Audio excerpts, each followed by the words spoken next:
Hello everyone, and welcome to another episode of the Daily Gwei Refuel, where I recap the latest news in the Ethereum ecosystem. I'm your host, Anthony Sassano, and today is the 28th of January 2022. All right, everyone, let's get into it. So just a reminder here, or an announcement, I guess. I'll be doing a live stream with David Hoffman of Bankless tomorrow, or today, I guess, like it is for you, depending where you are in the world. So it'll be happening at 8 p.m. Eastern Time, 5 p.m. Pacific Time, and then in Australia, I'm pretty sure it's either 1 or 2 p.m. there. So you can convert that to your time zone. So this will be, I guess, like Friday for the US and Saturday for Australia, and I think that's going to be like midnight. Probably like 2 or 3 a.m. for Europe or something on the Saturday technically. But I'll link this tweet in the YouTube description. You can go to the video and set a reminder. I'd love to see you all on the live stream. We're going to talk about the bear market, Frog Nation, what happened there, which I'm going to talk about in a sec, but we're going to be talking about that, me and him tomorrow as well, the NFT bull market and merge stuff. So yeah, definitely I hope to see you guys there. But on to the biggest drama for the last 48 hours. Now, I'm not going to focus too much on the actual drama itself. I wanted to focus on something related to it. But for those of you who have been paying attention, I guess over the last 48 hours, you'll have seen all the stuff that has come out of the Frog Nation fallout of Sifu, which was an Anon dev that got kind of like revealed, and their identity was disclosed, and it turns out they were one of the co-founders of Quadriga CX, which was a big Canadian exchange that kind of like, I guess, rug pulled, ran away with the funds, and the guy who Sifu really was is apparently like a 20-year serial scammer, been to prison, like done lots of frauds, lots of scams, and apparently Danielle Sesta knew about this for about a month before it was revealed publicly, like knew who Sifu was. So there's been a lot of drama there, obviously, and of course the Wonderland Time project, the price has just pretty much gone to shit. And then some of the other projects, the prices have come down as well due to the wider market crash there. But I didn't really want to focus on that drama. I wanted to focus on kind of like something that I've had an issue with for quite a while, and something that I think we need to rectify, especially now and within the next kind of like 12 months. Because of regulators. Now, what I'm talking about here is, as my tweet suggests, if we don't put the D back in DeFi, then the regulators are absolutely going to destroy us. Time to stop fucking around. And it really is. I mean, the easiest thing that the regulators can do is choke us where we're most vulnerable, right? And we're most vulnerable at our centralized parts. And much of DeFi is centralized today. Like, it doesn't deserve to be called DeFi. It's Dino, decentralized in name only. So I've discussed before how the regulators will go after things like centralized stablecoins and will go after fiat on and off ramps. But the thing is, those things aren't pretending to be decentralized. The centralized stablecoins don't advertise themselves as decentralized. The centralized exchanges don't advertise themselves as decentralized. But these projects that are either controlled by some multi-sig or literally controlled by one person, they advertise themselves as DeFi when they're not DeFi at all. They're not decentralized. But because this space moves so quickly, and because there's a lot of nuance and a lot of complexity here, the regulators are just going to look at this and be like, lump it all together. They're going to lump the truly decentralized protocols like Uniswap in with these kind of like Ponzi-esque money game things, like, a lot of scams and stuff. And they're basically going to say, well, we need to regulate DeFi because look at all this stuff that's going on in this industry. This can't be on. There's scams, there's rug pulls, people are losing money. When in reality, what they really want to regulate is the non-DeFi things, but whether willingly or whether they know this, whether knowingly or unknowingly, they're going to apply these kind of like really harsh regulations to everything.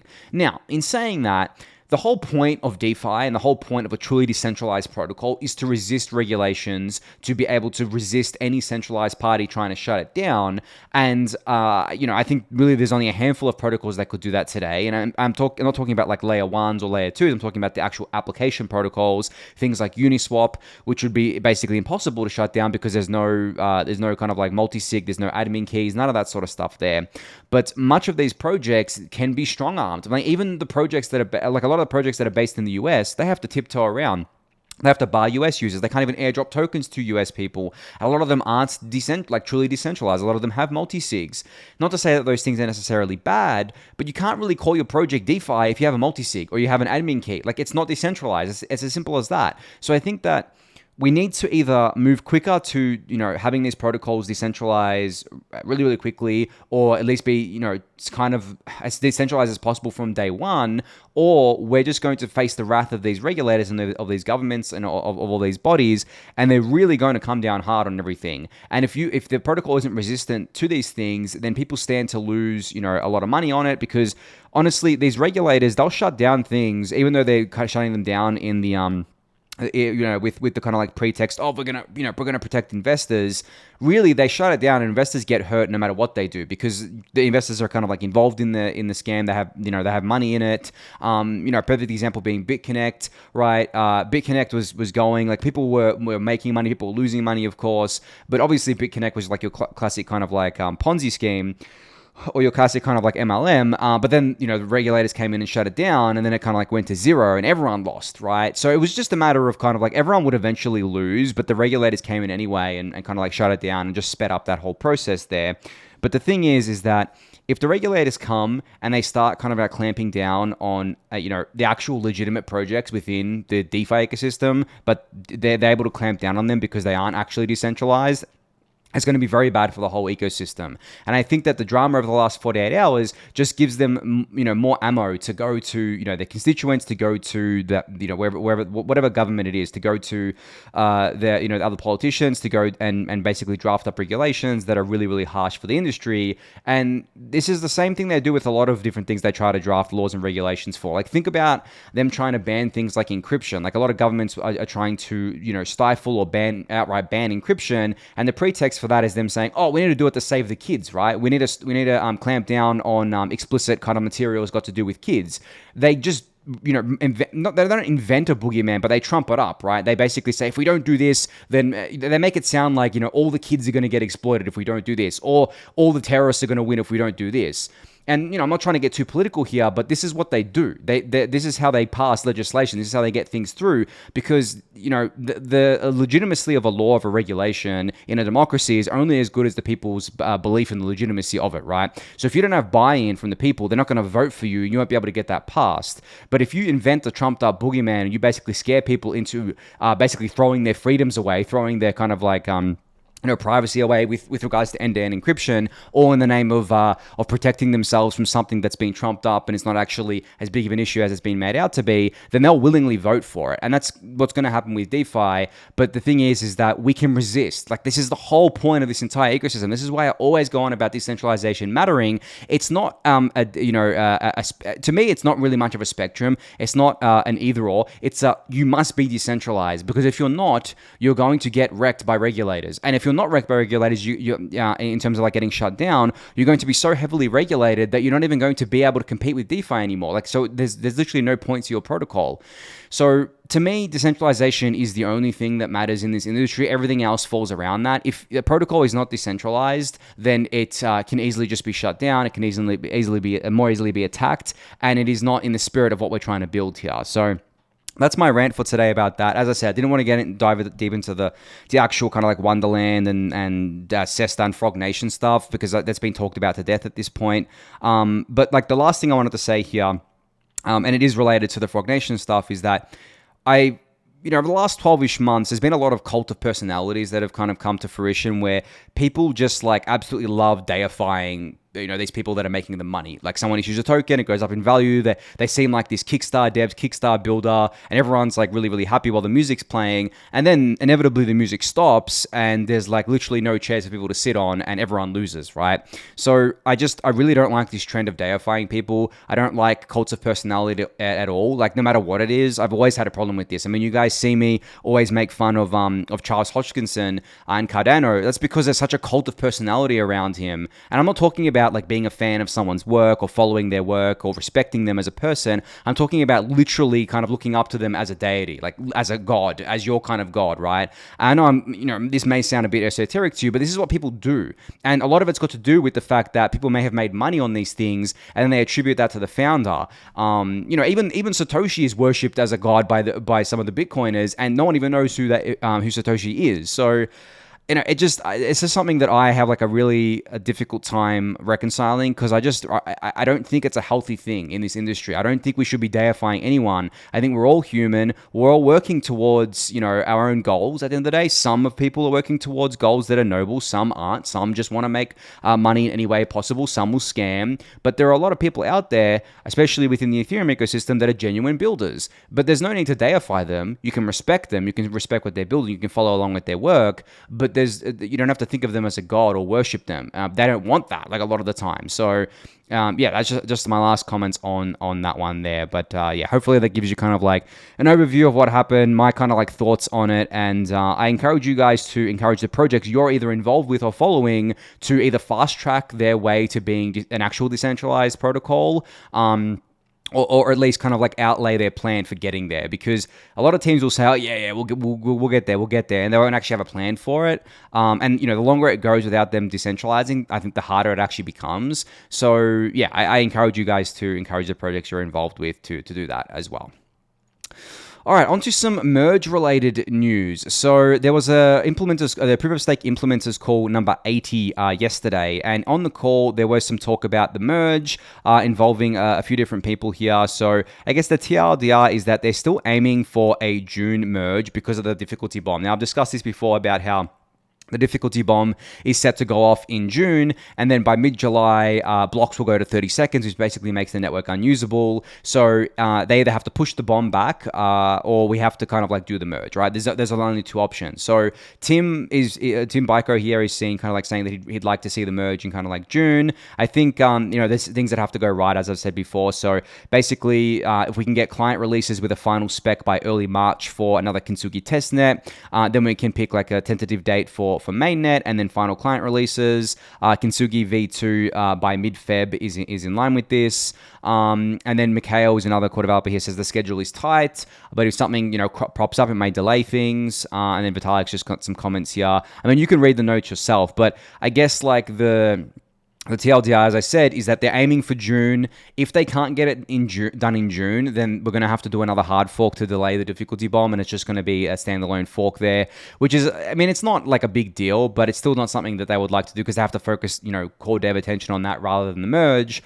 So, yeah, we'll see. I mean, you see, like, they're all kind of, like, really wanting to get this done as fast as possible, as I've discussed with you guys before. June is, 5 months away from now. It definitely is, like, to Mikhail's point, it is a tight schedule, especially for something that we want to make sure is right. But as I've said before, if the core developers and researchers are comfortable with doing it, then I'm comfortable with it. Because at the end of the day, they're the ones who know all this stuff better than any of us do. They're the ones who are building it, squashing all the bugs, doing all the test nets, everything like that. So if they are comfortable with it, then I'm comfortable with it at the end of the day. But yeah, I recommend reading through the notes if you want to get some, more detail about this. I'll link it in the YouTube description. So Mihalo is seen here quote tweeting Polygon Hermez, which shared basically an update recently. But Mihalo basically said, "We're excited to present you the architecture of Polygon Hermez, the first zk EVM rollup to go into production. The development is progressing really well, and we are very excited for this year. Stay tuned, you won't be disappointed." And you can go read this. I'm pretty sure I shouted this out on the Refuel either yesterday or the day before. But the reason I bring it up again is because Mihalo says, very excited for this year. And then there was another tweet that I saw the other day from David here, who said 3 ZKRs with world-class teams launching testnets this year under the Polygon umbrella. So Polygon Hermez is aiming for, they actually corrected here and said they're aiming for a Q2 testnet with a Q3 mainnet. Polygon 0 is Q4 testnet, and Polygon Maiden Q4 testnet. With mainnets, I'm expecting to be next year. So this is actually a big deal from Hermez. Q2 testnet and Q3 mainnet for a zk EVM rollup. This is a generalized EVM rollup, guys. Generalized zk EVM rollup. It's a pretty big deal, as you guys know, and as I've discussed with you guys before. And who better to do it than the Polygon Hermez team here? Obviously, Starkware has their own kind of stuff that they're doing, but it's not an EVM. It's Cairo, and it's their own kind of like it's their own kind of technology there. zkSync is working on this sort of stuff as well, but I'm not sure if they're going to be as quick as Polygon Hermez. They might be. I haven't really seen kind of like any dates around that. And then obviously Polygon 0 and Maiden are the other ZK teams here, but they're going to be coming a bit later. But if we can get like a generalized ZK VM that basically is equivalent to Arbitrum and Optimism in terms of being able to deploy to it and use it just like you would Arbitrum and Optimism, that's a pretty big deal, right? So we'll see if they actually hit these goals. Obviously, they're just goals, they're tentative dates. It's no guarantee, but I'm excited for this. Very, very excited to see the first ZK VM go live on testnet and mainnet as well this year. It's a very, very big year for Polygon, I suspect. So that proposal that I spoke about the other day from BitDAO to allocate $200 million to the zkSync ecosystem as part of zkDAO has been approved. So this $200 million will be used to fund all sorts of things within the zkSync ecosystem, such as grants, strategic capital, R&D, education, security standards, and more. So you can read the full proposal here at this link, which will be linked in the YouTube description, of course, and it basically has all the information for you to read through if it wants to load up on my screen here. Yeah, so it's a pretty good read. I mean, it's pretty long as well. I mean, it's like 71 pages of it. Oh wait, maybe it's in different languages. Sorry, I think it's in it's in a few different languages. I'm just trying to see where the English ends here. Where is it? I'm glad it's in different languages, actually. I remember saying to you guys that I wish more teams kind of like put out stuff in more languages. All right, so it's about 11 pages. It's still pretty healthy with a lot of information in here for you guys to dig through. I haven't read this yet. It's in one of my tabs. That's why I didn't realize it was only 11 pages here, but definitely go give this a read. This is a pretty big boost for the zkSync ecosystem. And they also, this is just one kind of like fund. I'm sure there's going to be other ones put towards it. I'm sure projects are going to put their own funds towards it. So very, very bullish on the future of zkSync here. And speaking of zkSync, they put out their first community updates post on Reddit. So you can check out all the updates got to do with zkSync 1.0, zkSync 2.0, ecosystem and community, including the zkDAO stuff I just spoke about, projects building on zkSync, and learning more about it here. So I think the biggest update from here was that on zkSync 1.0, there's over $53 million locked in the zkSync contract right now, even though there's no smart contract functionality there, which is really cool to see. And then on the zkSync 2.0 side, they've stated that there are currently over 400 projects that Matter Labs, the team building zkSync, is aware of, waiting for the release of zkSync 2.0. So layer 2 space, hot as usual. Really, really awesome to see this.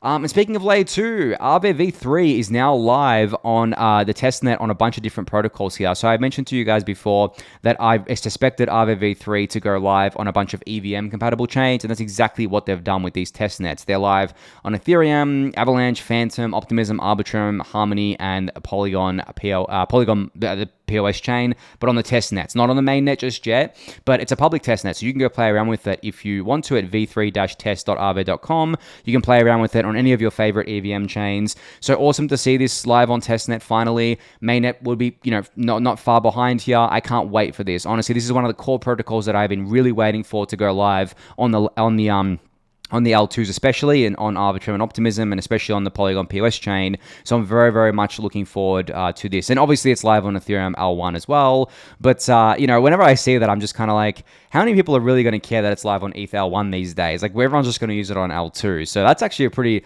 wild kind of like mindset change there, I think, whenever I'm kind of like seeing this now. Because in my head, I just like say, for me, Optimism and Arbitrum are Ethereum. They're just like an extension of Ethereum's block space. It's not like it's a different network or a competing network there. So that's kind of like how I'm thinking about it these days. But yeah, definitely go test this. I'll link it in the YouTube description below. So an update from Immutable here today. So every project built on Immutable X can now turn on MoonPay integration to enable instant credit card purchases of L2 ETH with zero gas fees. So fiat on-ramp, which, I mean, as I've said to you guys before, that is one of the critical building blocks to these L2s, and MoonPay is a pretty big payment processor here for these sorts of things. So now you don't even have to kind of like buy ETH off a centralized exchange, go to ETH L1, and then go into Immutable X.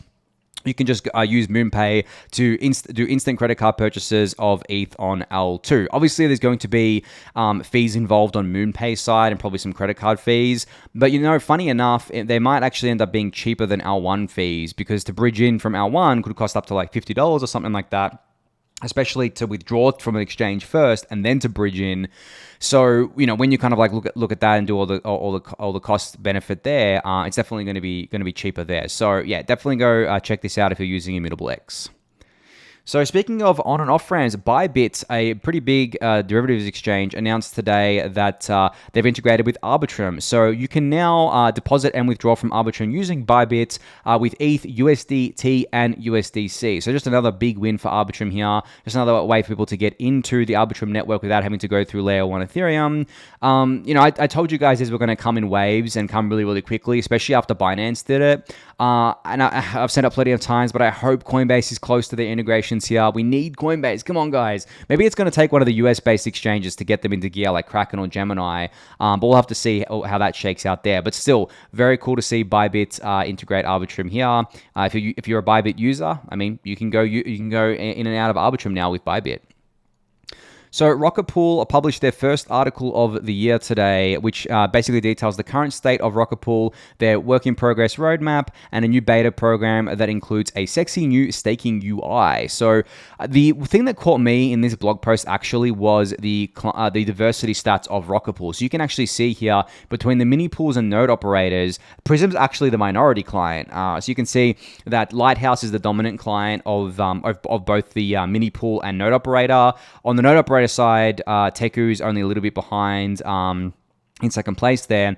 But in Prism, in both cases, is around, on the node operator at 6.7%, on mini pools 8.1%, so much less than mainnet, right? Which is absolutely awesome. Like, this is how it should be. This is like I mean, it's not like the most ideal distribution. Obviously, the ideal distribution, if there's 4 clients running, it'd be like 25, 25, 25, 25, but that's never going to happen like that. That's just impossible. But this is a much healthier distribution because there's no like super dominant client, right? Like, there's no one over 50%. Like, I know I've said before that 66% is the critical threshold, but we don't want to be anywhere near the critical threshold. So ideally, we don't want any one client to have more than 50% of the network share here. So it's really great to see that Rocket Pool is taking client diversity seriously from day one in their network. I'm just loving this. If we can get mainnet to this distribution, this would be the most awesome thing to happen for like the Ethereum beacon chain. Especially, I mean, I don't think it's going to happen before the merge or even before withdrawals are enabled, as I've talked about plenty of times.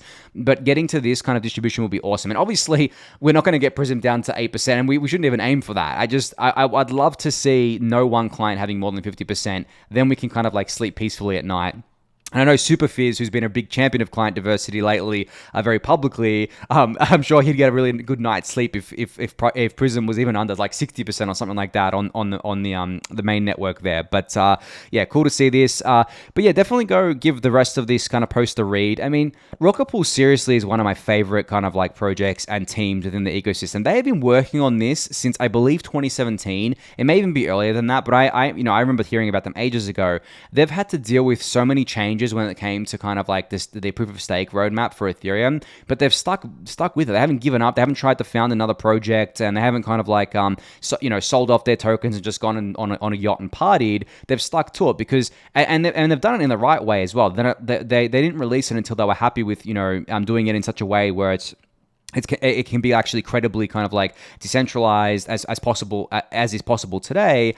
And these are the teams that we need to be supporting more of, and that's why I always bring them up. I always kind of talk about them as much as possible, and I always suggest them to any of you guys who want to stake with a pool, because they really give a shit. And I'm all about backing teams that give a shit about this sort of stuff, because unfortunately, the people who care about decentralization and care about the ethos and mission of Ethereum in terms of like the long term, during bull markets especially, we become the minority, unfortunately. I mean, just look at the amount of views my videos get compared to someone like BitBoy, right?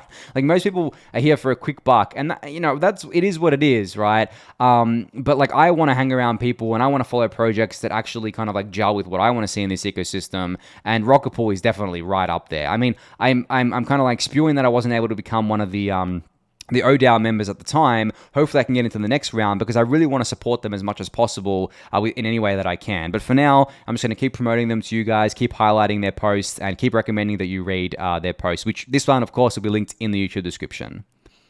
So Rainbow, the mobile wallet app that I've been talking about a lot lately, is now available for Android. So it traditionally only had been on iOS, and that had obviously barred a lot of people from onboarding there, because I know there's a lot of Android users out there. So if you want to use the Rainbow mobile wallet app, you can go download it now at the Play Store. I use this on my phone. I mean, as you guys know, I'm not really a big mobile wallet user, but Rainbow and Argent are really the only two that I kind of like get most of the use out of if I'm kind of like playing around with them on mobile. And Rainbow just has like a really nice interface and a really kind of cool display of things like NFTs and stuff. So I definitely recommend going and downloading this, playing around with it, and seeing what you think of it if you're an Android user. So yeah, I'll link it in the YouTube description as well for you.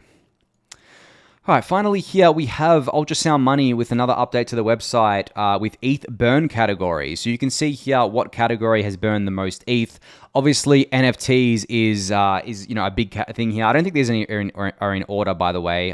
DeFi has burned more than NFTs here, but DeFi is listed as second. But this is the all-time burn. So NFTs alone have burned 532,000 ETH, DeFi 563,000, MEV at 37,000 ETH. That's pretty interesting, right? We have L2s at 3.7k ETH, and we have miscellaneous at about 90,000 ETH here.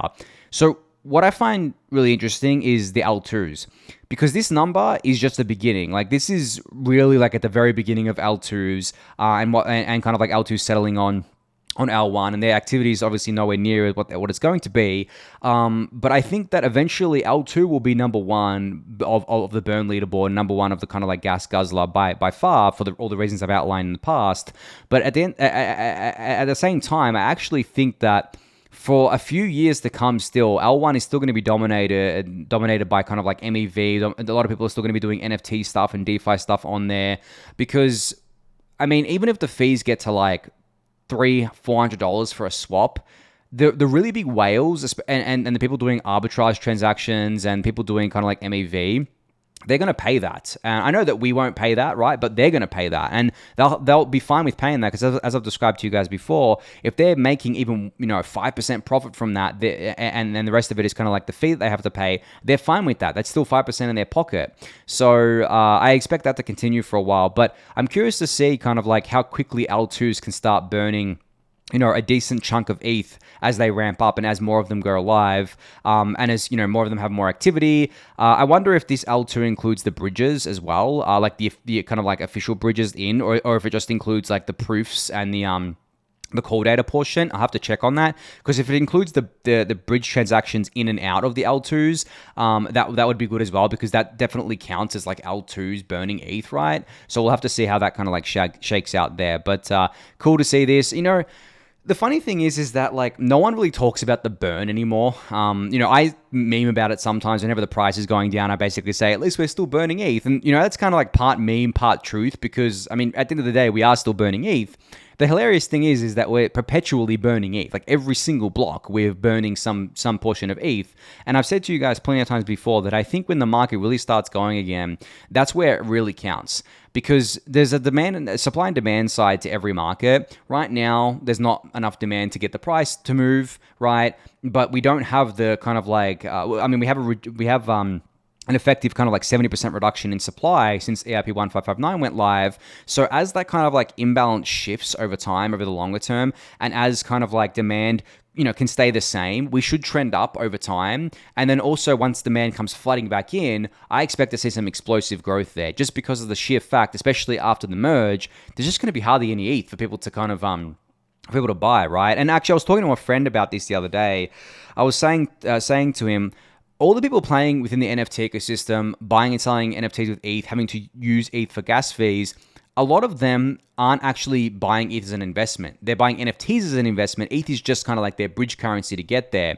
And they have to pay fees, obviously, on L1. So, and because they're not holding ETH, and they haven't held ETH traditionally because a lot of them are new, they're buying fresh ETH off the market. So they're literally taking active ETH, actively traded ETH supply, which is obviously, the supply that we know is out there. We know it's kind of like active. We know it's part of the active market. They're taking that off the market and burning a portion of it as part of the fees. And that, to me, is way more bullish than, myself or maybe one of you guys that have held your ETH for like, a couple of years, using that ETH to pay for transaction fees. Because the ETH that I have, is already out of circulation. I'm never selling my ETH. So effectively, it's already off the market. So if I use my ETH to pay for gas fees, it doesn't, I mean, yes, it's burned, but it doesn't really make a net difference because I know for a fact that I would never have introduced that ETH into the market again. So it doesn't actually make a net difference there. But all the ETH that's being purchased for the NFT ecosystem, whether that's to pay fees or to buy NFTs with, that's all freshly bought ETH, and all the the burned portion of it is freshly ETH that's kind of ETH that was active that's now completely removed from the supply, not just put in cold storage, completely removed from the supply. So I'm going to keep kind of like going on about how bullish this is, even if the price is is down from when 1559 went live. I don't care. I have the long-term view. You guys know this, and I think coupled with the merge, it's just going to be like, I mean, once the demand comes back, it's really going to be this massive push, I think, on ETH's price. There's just not going to be much supply left. There's quite literally going to be eventually a supply-side liquidity crisis, which means there's just not going to be enough ETH left for people to buy, and that's going to send the price skyrocketing. But anyway, that's just my beliefs. Obviously, not investment advice, but you guys know that. I've been going on about this for a while, but I think I'm going to end today's episode there. So thank you everyone for listening and watching. Be sure to subscribe to the channel if you haven't yet. Give the video a thumbs up, subscribe to the newsletter, join the Discord channel, and I'll catch you all next week. Thanks, everyone.